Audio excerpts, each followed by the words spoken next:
আসসালামু আলাইকুম রহমতুল্লাহ। আশা করি সকলে ভালো আছেন। আজকে ইংলিশ ফুল কোর্সের 12th ক্লাসে আমরা আলোচনা করব ভার্বালস নিয়ে। ভার্বালস হচ্ছে ভার্বেরও একটা টপিক। ভার্বালস নিয়ে আলোচনা করতে গেলে প্রথমে আসে হ্যাড বেটার। হ্যাড বেটার মানে বরং ভালো। হ্যাড বেটার মানে কি? বরং ভালো, বরং ভালো অর্থে। আর হ্যাড বেটারের সাথে ভার্বের বেস ফর্ম ব্যবহৃত হয়।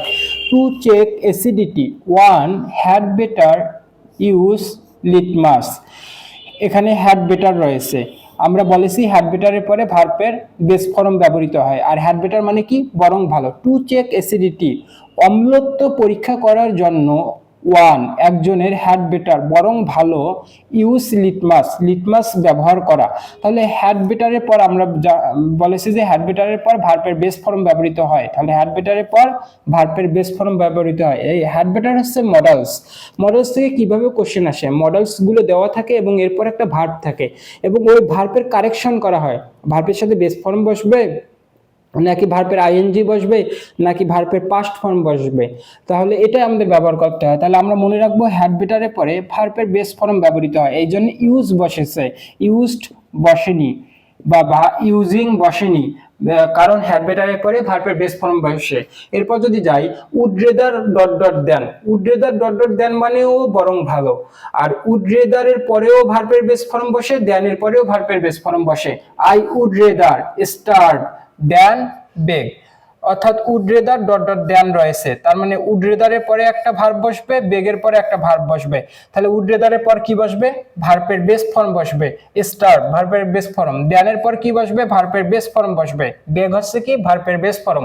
এরপর যদি যাই উড দ্যাটের পর যদি মডেল কোন সেন্টেন্সে মডেলস হিসেবে উড দ্যাট থাকে, তাহলে উড দ্যাটের পরে কুড প্লাস ভার্বের বেস ফর্ম বসে। যদি আমরা এখানে দেখি উড দ্যাট আছে, সেন্টেন্সের শুরুতে উড দ্যাট মডেলস হিসেবে আছে, তাহলে এখানে কুড প্লাস ভার্বের বেস ফর্ম, যে কুড প্লাস ভার্বের বেস ফর্ম ইন্টার কি ভার্বের বেস ফর্ম, কুড প্লাস ভার্বের বেস ফর্ম বসেছে। তাহলে would that I could enter the place.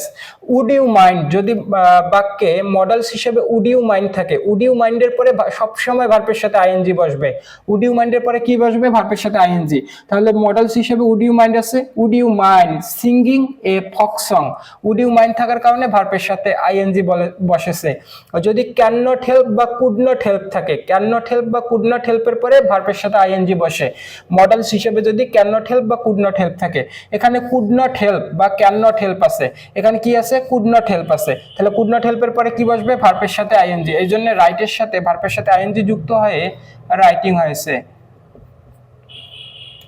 Writing, যেহেতু মডেলস হিসেবে কুড নট হেল্প আছে, কারণ আমরা বলেছি যে ক্যান নট হেল্প সেন্টেন্সে ক্যান নট হেল্প বা কুড নট হেল্প থাকলে তারপরে কি বসে? ভার্বের সাথে আইএনজি। এই জন্য হি couldn't help writing the letter. এরপর মাস্টের কোনো পাস্ট ফর্ম নেই, কিন্তু অতীতে অবশ্যই ঘটেছে এমন যদি ঘটনা বোঝায়, তাহলে মাস্টের পরে হ্যাভ প্লাস ভি3 হয়। যেমন ইউ মাস্ট, আমরা বলেছি মাস্টের কোনো পাস্ট টেন্স নাই, কিন্তু অতীতে অবশ্যই ঘটেছে এমন কিছু যদি বোঝানো হয়, তাহলে you must have learned, you must have heard of Helen Keller, তুমি হেলেন কিলার সম্পর্কে অবশ্যই শুনেছো। তাহলে অতীতের কোনো ঘটনা সম্পর্কে অবশ্যম্ভাবীভাবে বলা হয়েছে, অতীতের কোনো ঘটনা অবশ্যই ঘটেছে। হেলেন কিলার তো অবশ্যই অতীতের একটা পার্ট ছিল, হিস্টোরির একটা পার্ট ছিল। এই জন্য এখানে মাস্ট হ্যাভ হেয়ার্ড বসেছে, পাস্ট হয়েছে, কিন্তু স্বাভাবিকভাবে মাস্টের কোনো পাস্ট ফর্ম নেই। এরপর যদি আমরা যাই, যদি মডেলস হিসেবে মাস্ট বি বসে, তাহলে মাস্ট বি এর পরে ভার্বের সাথে আইএনজি বসে। আই হ্যাভ টু গো নাও। আর এক্ষেত্রে একটা সেন্টেন্স ঘটেছে এবং আরেকটা সেন্টেন্স চলমান থাকতে হবে, অবশ্যই ঘটবে এমন কিছু যদি অনুমান করা যায়, তাহলে মাস্ট বি এর পরে ভার্বের সাথে আইএনজি বসবে। আমরা একটা সেন্টেন্স দেখি, আই হ্যাভ টু গো নাও, আমাকে যেতে হবে। My friend must be waiting for me, আমাকে যেতে হবে, হয়তো আমার বন্ধু আমার জন্য অপেক্ষা করতেছে। এখানে কিন্তু ঘটনাটা চলমান এবং অনুমান করা হয়েছে, এই জন্য মাস্ট বি এর পরে কি বসেছে? ভার্বের সাথে আইএনজি বসেছে। ওয়েট হচ্ছে ভার্ব, ভার্বের সাথে আইএনজি বসেছে, তাই ওয়েটিং হয়েছে। এরপর যদি আমরা যাই কোনো কিছু ঔচিত বা উচিত অর্থে, যদি উচিত অর্থে কোনো সেন্টেন্স ব্যবহৃত হয়, সেক্ষেত্রে আমাদের শুড ব্যবহার করতে হবে। আর আমরা জানি শুড কি? একটা মডেল ভার্ব, আর মডেল ভার্বের পরে কি হয়? মডেল ভার্বের পরে ভার্বের বেস ফর্ম ব্যবহৃত হয়। এখানে you should accept this job to cut your teeth on. এখানে জবটা তোমার গ্রহণ করা উচিত, উচিত অর্থে ব্যবহৃত হয়েছে, তাই শুড ব্যবহৃত হয়েছে। আর শুডের পরে কি বসে? আমাদের কিন্তু এখানে শুড দেওয়াই থাকবে, আমাদেরকে ঠিক করতে হবে এই ভার্বের রাইট ফর্ম, রাইট বা সঠিক ফর্মটা ব্যবহার করতে হবে। আর আমরা জানি শুড হচ্ছে একটা মডাল ভার্ব, আর মডাল ভার্বের পরে কি বসে? ভার্বের বেস ফর্ম, তাই এখানে ভার্বের বেস ফর্ম অ্যাকসেপ্ট বসেছে। এরপর যদি কোনো কাজ সক্ষম বা করতে পারবো এইরকম অর্থে ক্যান বসবে। I can do the work, আমি এই কাজটি করতে সক্ষম বা আমি এই কাজটি করতে পারি, এই কাজটি করতে পারি। আর ক্যানের পরে কি বসে? ক্যানের পর হচ্ছে ভার্বের বেস ফর্ম বসে, এই জন্য ক্যানের পর ভার্বের বেস ফর্ম ডু বসেছে। কোনো কিছু যদি আমরা বিনীতভাবে অনুরোধ করি কাউকে, তাহলে সেক্ষেত্রে কুড বসে। আর আমরা কুডও জানি একটা মডেল ভার্ব, মডেল ভার্বের পরে ভার্বের বেস ফর্ম বসে। এখানে could you buy some aspirin for me, তুমি কি আমাকে কিছু ব্যথানাশক ঔষধ বা অ্যাসপিরিন এনে দিতে পারো? বিনীতভাবে অনুরোধ করা হয়েছে, তাই কুড বসেছে। আর আমরা জানি কুড হচ্ছে মডেল ভার্ব, আর মডেল ভার্বের পরে কি বসে? ভার্বের বেস ফর্ম, তাই বাই বেস ফর্ম বসেছে। এরপর আমরা একটা চমৎকার রুল দেখবো, এই রুল থেকেই মরালসের সবচেয়ে বেশি কোশ্চেন আসে এবং সবচেয়ে বেশি কনফিউশন হয় এই রুল থেকে। আর সেটা হচ্ছে ইউজ টু। ইউজ টুর দুইটা রুল আছে, একটা হচ্ছে ব্যবহার অর্থে, আর একটা হচ্ছে অভ্যাস অর্থে, আর একটা হচ্ছে ব্যবহার অর্থে। ব্যবহার অর্থে, অভ্যাস অর্থে আর ব্যবহার অর্থে। অভ্যাস অর্থে যদি ইউজ টু ব্যবহৃত হয়, তাহলে ইউজ টুর পরে ভার্বের বেস ফর্ম বসে। আর আবার যদি অভ্যাস অর্থে ইউজ টু ব্যবহৃত হয়, কিন্তু তার পূর্বে যদি বি ভার্ব থাকে, তার পূর্বে যদি বি ভার্ব থাকে, বি ভার্ব কোনগুলা? বি ভার্ব হচ্ছে am, is, are, was, were, be, been, being, এই আটটা হচ্ছে বি ভার্ব। যদি ইউজ টুর আগে বি ভার্ব থাকে, তাহলে ইউজ টুর পরে কি বসবে? ইউজ টুর পরে ভার্বের সাথে আইএনজি বসবে। এই দুইটা হচ্ছে অভ্যাস অর্থে। আর যদি ব্যবহার অর্থে হয়, যদি কোনো কিছু ব্যবহার অর্থে হয়, তাহলে ইউজ টু এর পরে সাধারণভাবে ইউজ টুর পরে কি বসে? ভার্বের বেস ফর্ম বসে। সাধারণভাবে ইউজ টুর পরে ভার্বের বেস ফর্ম আমরা দেখছি, এটা অভ্যাস অর্থেও ব্যবহৃত হয়। কিন্তু বি ভার্বের পর be verb plus use to, be ভার্বের পর যদি ইউজ টুর আগে বি ভার্ব থাকে, তাহলে আমরা অভ্যাস অর্থের ক্ষেত্রে কি দেখেছি? ভার্বের সাথে আইএনজি বসে। কিন্তু ব্যবহার অর্থে বি ভার্বের পর ইউজ টু বসলে তারপরে ভার্বের সাথে বেস ফর্মই হবে, ভার্বের সাথে আইএনজি হবে না। আমরা একটা উদাহরণ দেখি। He use to ride bicycle.